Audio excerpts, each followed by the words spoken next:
Anderson County. This is Councilman Brett Sanders recapping September the 17th County Council meeting.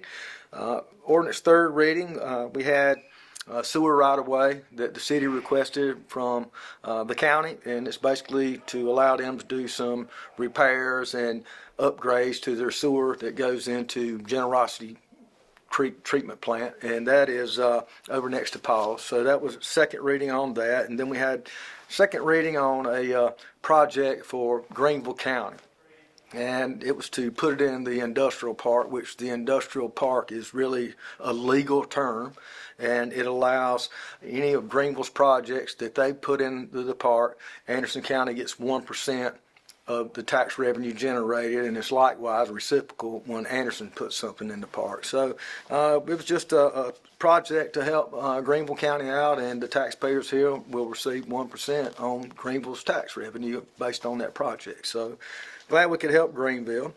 We also had a fee deal on a local company here in Anderson that's already here.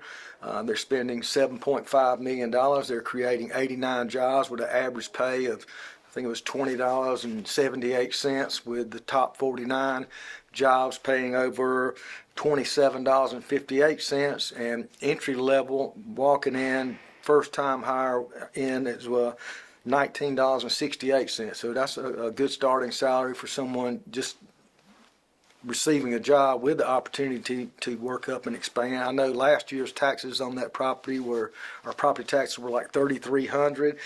In 2024 they'll be over $36,515. So glad to see that project, a local company actually expanding. We also tonight had a right-of-way or easement or donation of property back to Pickens Railway. Anderson County somehow ended up with over 1,700 feet of rail system years and years back, and Pickens approached us, and luckily for the county, hopefully Pickens will actually utilize that rail service, but for the taxpayers of Anderson County, we no longer have to maintain it and keep the grass cut, so that'll be a small relief, but glad that to get it off the books and get that cleaned up from years ago, and hopefully Pickens Railroad can actually utilize that line again, and I'd love to see turn into some more walking trails, kind of like Swamp Rabbits. So good things to think about in the long term. But one more thing tonight, we did swear in another codes enforcement officer, so I'm glad to see that we got more trained and eligible people working out and actually going out and enforcing our codes, trash, litter, abandoned homes, things of that nature, so that everyone thinks that you see a burned house, well, you can just take it. In the county, we're not allowed to do that. They have to send the owner registered letters. You had so much time for them to respond. Once they respond, they have so many days to actually start a cleanup.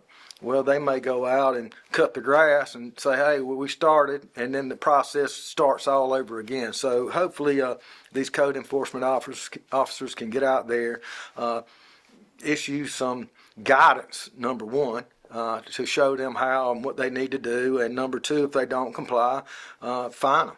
And hopefully that will help clean up some things and allows them to have some teeth in our ordinance. So glad for the new hire, and that pretty much sums up our meeting tonight. It's a relatively short meeting, and just glad to be here and glad to share the news and message with everyone. I'm thankful for the rain that we had. At least it wasn't flooding everyone out, and hopefully our gardens and our grass will fare for the better.